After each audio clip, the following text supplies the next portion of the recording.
Hi everyone.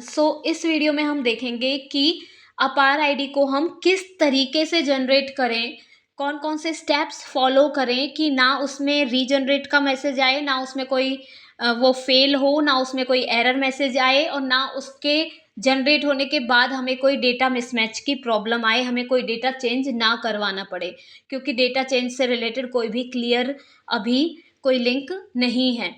तो उसके लिए हमें क्या करना चाहिए कि हम आईडी जनरेट करते टाइम ही श्योर हो जाएं कि हाँ, अब ये आईडी जनरेट हो जाएगी और इसके बाद कोई इशू नहीं आने वाला है। तो हमें क्या करना है, सबसे पहले हमें जिस क्लास की आईडी जनरेट करनी है, मान लो हम कोई भी एक पर्टिकुलर क्लास की आईडी जनरेट कर रहे हैं, जैसे मान लो 5th क्लास की कर रहे हैं, 7th की कर रहे हैं, तो फॉर एग्जांपल मैं 5th ए की जनरेट कर रही हूँ। तो सबसे पहले मैं अपार मॉड्यूल में नहीं जाऊंगी, सबसे पहले मैं जाऊंगी 5th ए की लिस्ट ऑफ स्टूडेंट्स पे। लिस्ट ऑफ स्टूडेंट्स पे क्लिक करने के बाद हमें कुछ तरीके का इंटरफेस दिखाई देगा। अब इसमें कुछ स्टूडेंट तो ऐसे होंगे जिनका डेटा इस तरीके से ग्रीन कलर से जो लिखा आ रहा है, verified from UIDAI against the, ठीक है, against name gender and date of birth, यानी स्टूडेंट का नेम जेंडर और डेट ऑफ बर्थ वेरीफाई हो गया है आधार का, ठीक है। तो कुछ तो इस तरीके से आ रहे होंगे जो वेरीफाइड होंगे ग्रीन कलर से, और कुछ कैसे आ रहे होंगे, कुछ ऐसे आ रहे होंगे जो नॉट अवेलेबल होंगे, और कुछ ऐसे आ रहे होंगे जो रेड कलर से मार्क होंगे जिनमें वेरिफिकेशन फेल हो गया है। तो इनका आपको क्या करना है, इनका आपको करना है कि जिन बच्चों का ये डेटा वैलिडेट हो गया है, ठीक है, आप चाहे तो ये चीजें पॉइंट्स लिख भी सकते हैं, या तो वीडियो को ही आप पॉज करके रिवाइज करके देख लेना। जिन बच्चों का डेटा वेरीफाइड हो गया है उनका आप क्या करते हैं, सीधे ही आईडी जनरेट करने लग जाते हैं। आपको पहले ये चेक करना है कि जो डेटा वेरीफाई हुआ है वो उस स्टूडेंट का नेम, ठीक है, जो यहाँ पे मैंने यहाँ पे मैंने फेड किया हुआ है, या फिर इसके ऊपर मैंने मार्क वो चलाई हुई है पेंसिल, क्योंकि वो शो नहीं करना होता, ठीक है।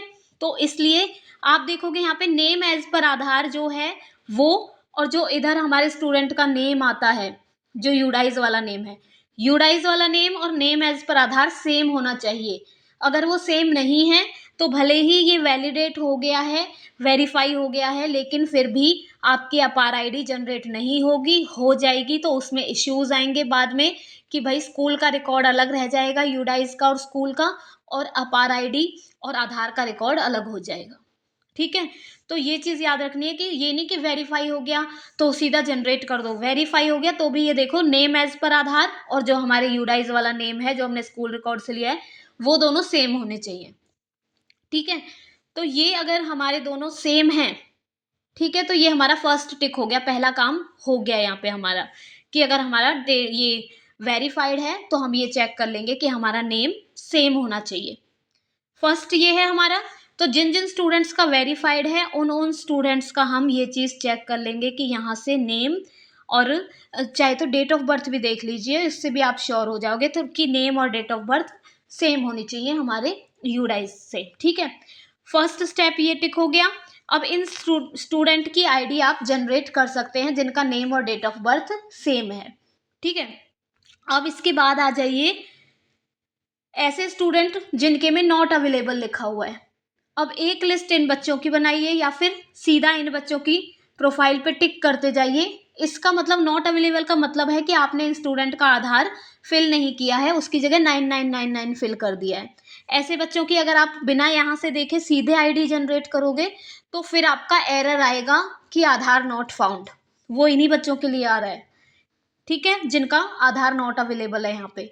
तो इन स्टूडेंट्स की आप अपार आईडी जनरेट करने से पहले ही जीपी में जाके इनका जो आधार है वो आधार नंबर और नेम एज पर आधार सही सही फिल कीजिए, और मेक श्योर कीजिए कि वो यूडाइज से और स्कूल रिकॉर्ड से मैच हो, ठीक है। इन बच्चों के लिए आपको ये काम करना है जो नॉट अवेलेबल वाले बच्चे हैं, ठीक है।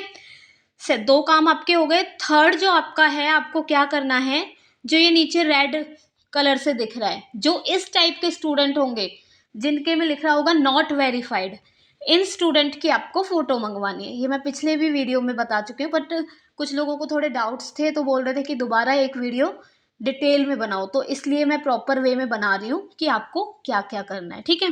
तो जिनका इस तरीके से रेड आ रहा है, वेरिफिकेशन फेल्ड लिखा आ रहा है, इन बच्चों के आधार की फ़ोटो मंगाओ। कई बार क्या होता है कि नेम भी सेम होता है, आप देखोगे कि आधार में भी नेम है सीमा सिंह, और जो हमारे यूडाइज और स्कूल रिकॉर्ड में भी नाम है सीमा सिंह, डेट ऑफ बर्थ भी सेम सेम है। तो हम सोचते हैं कि भाई आधार में दोनों सब चीज़ सही है, फिर कहाँ दिक्कत आ रही है? तो 1% कहाँ पे भी दिक्कत आ सकती है कि कई बार हम जल्दी जल्दी में डेटा फीड करते टाइम यूडाइज में फीमेल को मेल कर देते हैं, तो उस पर भी ध्यान दे लेना कि या तो हमसे यूडाइज में डेटा फीड करते टाइम फीमेल का मेल हो गया होगा, या तो जो पेरेंट्स हैं कभी कभी उनसे भी ये हो रहा है कि उनके आधार में भी फीमेल का मेल, मेल का फीमेल लिखा हुआ है। ऐसे कई आधार जो हैं वो फाइंड आउट हुए हैं, वेरीफाई हुए हैं हमारे स्कूल में भी, जिनके फीमेल को मेल और मेल को फीमेल किया गया है। ठीक है, तो बहुत सारे स्कूल्स के इस तरीके से डेटा में गड़बड़ आ रही है। तो एक बार आप ये चीज़ भी देख लीजिए, अगर आपको लग रहा है कि भाई नेम, डेट ऑफ बर्थ सब सही है, फिर क्यों नहीं वेरीफाई हो रहा, तो फिर आप जेंडर पे भी फोकस कीजिए। ठीक है, तो स्टूडेंट की एक बार आधार की पिक मंगा लीजिए, इन वाले की जिनका ये रेड कलर से वेरिफिकेशन फेल्ड आ रहा है। तो आपको ये 3 काम कर रहे हैं। ठीक है, am I clear on this? कि जो ग्रीन कलर से वेरीफाइड हो चुके हैं, वैलिडेट हो चुके हैं, उनका आपको ये देखना है कि यूडाइज नेम और डेट ऑफ बर्थ और आपका जो आधार का नेम ऑफ और डेट ऑफ बर्थ है वो सेम होना चाहिए। ठीक है, और नेम तो सेम होना ही चाहिए, क्योंकि डेट ऑफ बर्थ तो एक ही बार एंट्री होती है, वो हम दोबारा आधार के हिसाब से एंट्री नहीं करते, तो नेम होना चाहिए सेम। सेकंड, नॉट अवेलेबल वाला, कि इसमें आपने आधार नंबर और आधार नेम फीड करना है, ये आपने 9999 डाला हुआ है, इस वजह से ये आ रहा है। थर्ड आपका जो वर्क है वो यही है, जो रेड वाले हैं, रेड कलर से अनवेरिफाइड आ रहे हैं, ठीक है, वैलिडेट नहीं हुए, इनकी आपको पिक मंगवा के सारे डिटेल्स मैच करके फिर इन्हें मैच डिटेल्स को उसके अकॉर्डिंग चेंज करके वैलिडेट कर लेना है। ठीक है, ये 3 काम हो गए। चौथा आपका क्या करना है आपको, कि जब आप अपार आईडी के लिए क्लिक करोगे ना मॉड्यूल पे, मैं आपको दिखा देती हूँ, ये मैंने अपार मॉड्यूल पे क्लिक किया। क्लिक करने के बाद मैंने यहाँ पे कोई भी XYZ कोई भी क्लास ले ली। जब मैं जनरेट पर क्लिक करूँगी अपार आईडी जनरेट करने के लिए, तो ये मेरा फॉर्म आ गया, कंसेंट फॉर्म आ गया। कंसेंट फॉर्म जब आता है, कंसेंट फॉर्म के ऊपर आपका क्या आता है, ये पूरी डिटेल्स आती हैं। ठीक है, तो जब भी आप किसी स्टूडेंट का कंसेंट फॉर्म भर रहे हैं, उसके ऊपर डिटेल्स पे ध्यान दीजिए कि जो ये मोबाइल नंबर लिखा हुआ है ना पेरेंट्स का, ये मोबाइल नंबर आपका 9999 नहीं होना चाहिए। कुछ स्टूडेंट का स्कूल्स ने 9999 फिल कर दिया है, जब अवेलेबल नहीं होता मोबाइल नंबर तो 99 फिल कर देते हैं, क्योंकि वो उसमें एरर नहीं आता। जब आधार नंबर नहीं होता हमारे पास तो 99 फिल कर देते हैं, क्योंकि उसको भी एक्सेप्ट कर लेता है। तो अब आईडी जनरेट करने से पहले एक बार ऊपर यहाँ पे नज़र मारिए कि आधार नंबर में भी आपका प्रॉपर आधार नंबर होना चाहिए और मोबाइल नंबर में भी प्रॉपर मोबाइल नंबर होना चाहिए। अगर यहाँ पे दोनों में से कहीं भी एक जगह 99 आ रहा है तो आपकी आईडी बिल्कुल भी जनरेट नहीं होगी। अगर आधार नंबर में 99 है तो नो आधार फाउंड का एरर आएगा, और मोबाइल नंबर में 99 है तो एरर आएगा कि you have reached the maximum limit of generating अपार आईडीज फ्रॉम दिस नंबर। ठीक है, ये मैसेज आएगा। तो उससे अच्छा है कि पहले ही अपना जो है ये दोनों एरर्स करेक्ट कर लिए जाए। अब ये 4 काम अगर आपने कर लिए, उसके बाद आप कंसेंट फॉर्म फिल कीजिए। ठीक है, और फिर लास्ट जो काम रह जाता है वो क्या है कि एक तो ध्यान से फिल कीजिएगा कि जो जिस बच्चे के पेरेंट का नंबर वो है, जिस बच्चे के पेरेंट्स का कंसेंट फॉर्म है वो उसी में फिल करना है। ठीक है, कई बार पेरेंट्स यहाँ पे स्टूडेंट का नेम लिख रहे हैं, कई बार पेरेंट्स यहाँ पे स्टूडेंट का नेम लिखना भूल जाते हैं, या फिर हमारा ध्यान नहीं जाता और बाई चांस किसी भी मिस्टेक की वजह से हमारी या उनकी या जो भी है वो यहाँ पे गलत पेरेंट्स का आधार डल जाता है या डिटेल्स डल जाती हैं और आईडी जनरेट हो जाती है। और उसकी वजह से क्या हो रहा है कि आईडी तो जनरेट हो रही है, कोई इशू नहीं आ रहा है, लेकिन हमें ये नहीं पता कि ये चीज़ कब आगे जाके प्रॉब्लम देगी। क्योंकि अभी तो कंसेंट फॉर्म की ना कॉपी स्कूल्स से मांगी गई है, बस स्कूल्स को बोला गया है कि कंसेंट फॉर्म आपके पास हार्ड कॉपी होनी चाहिए, तभी आप डेटा जनरेट करोगे। ठीक है, लेकिन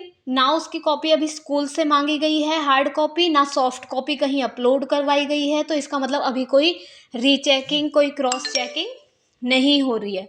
लेकिन अब क्या पता कि गवर्नमेंट का क्या स्टेप नेक्स्ट हो जाए, कब ये चेक हो जाए। तो इसलिए, और वैसे भी क्या पता इस चीज़ से क्या लिंक हो कि वो लोग स्टूडेंट की आगे कोई भी चीज़ अपडेट करने के लिए जो आधार आपने डाला है उसी से रिलेटेड मोबाइल नंबर पे कुछ भेजें या कोई भी नोटिफिकेशन वहाँ आए। तो आपको इसलिए बहुत ध्यान से ये चीज़ें फीड करनी होंगी, क्योंकि अभी तक कोई ऐसा स्टेप नहीं है जिससे हम ये कंसेंट फॉर्म दोबारा देख सकें और इसमें कोई भी मिस्टेक है वो चेंज कर सकें। सीआरसी लेवल तक आगे भी किसी को भी अभी ऐसा कोई लिंक नहीं दिया गया है कि वो लोग भी कंसेंट फॉर्म का डेटा चेंज कर सकें। ठीक है, तो इसलिए हमें ये डेटा जो है वो बहुत ही ध्यान से फीड करना होगा। और लास्ट जो स्टेप है वो ये है कि आपको date of physical consent fill करते टाइम ये ध्यान रखना होगा कि जो ये डेट ऑफ फिजिकल कंसेंट है ये एट जैसे मान लो आज 20 दिसंबर है आज, तो मैं जो डेट डालूंगी वो 19 नवंबर, मतलब 1 मंथ के अंदर अंदर की डालूंगी। 19 नवंबर से पहली डेट में नहीं डाल सकती। ठीक है, तो मैं ऐसे डेट डालूंगी 22 नवंबर, जो भी है, जो पेरेंट्स से लेटेस्ट डेट लीजिए, ताकि हमें जो अपार आईडी जनरेट करते टाइम कंसेंट फॉर्म के बाद 1 मंथ का टाइम मिला है कि कंसेंट जब दी है पेरेंट्स ने उसके 1 महीने के बाद आईडी जनरेट करनी ही करनी है। तो अगर आपके पास पुराने फॉर्म पड़े हुए हैं कि पेरेंट्स से आपने बहुत पहले ही मान लो 5-6 नवंबर में या अक्टूबर के लास्ट में कंसेंट ले ली थी, तो एक बार बच्चे को फॉर्म दोबारा दीजिए और उस पर डेट अपडेट कराइए। चाहे तो आप दूसरा प्रिंट आउट निकाल के दीजिए, ताकि आपको लेटेस्ट डेट मिले और आपको आईडी कोई प्रॉब्लम ना हो आईडी जनरेट करने में। तो ये बस यही स्टेप्स थे। इन्हीं चीज़ों का अगर आप ध्यान रख लोगे तो ये जो इतनी सारी प्रॉब्लम आ रही हैं जनरेट करने के बाद वो सारी सॉल्व हो जाएंगी। ठीक है, तो आई होप ये वीडियो आपको हेल्पफुल लगा होगा, और इसमें मैंने जो भी बारीक बारीक चीज़ें थी वो आपको एक सिंपल मैनर में समझाने की कोशिश की है। And thanks for watching this video till and if you like this video then please like, share and subscribe my channel and press the bell icon so that you can get the notification of latest videos. And if you are still facing any problem in APAR ID, MIS and UDIS, then please let me know through comments. I will surely help you out. और जैसे ही मुझे कोई भी latest update मिलेगी या latest और कोई information मिलेगी अपार आईडी से related, I will surely make a video because I know you all are waiting for it. Thank you.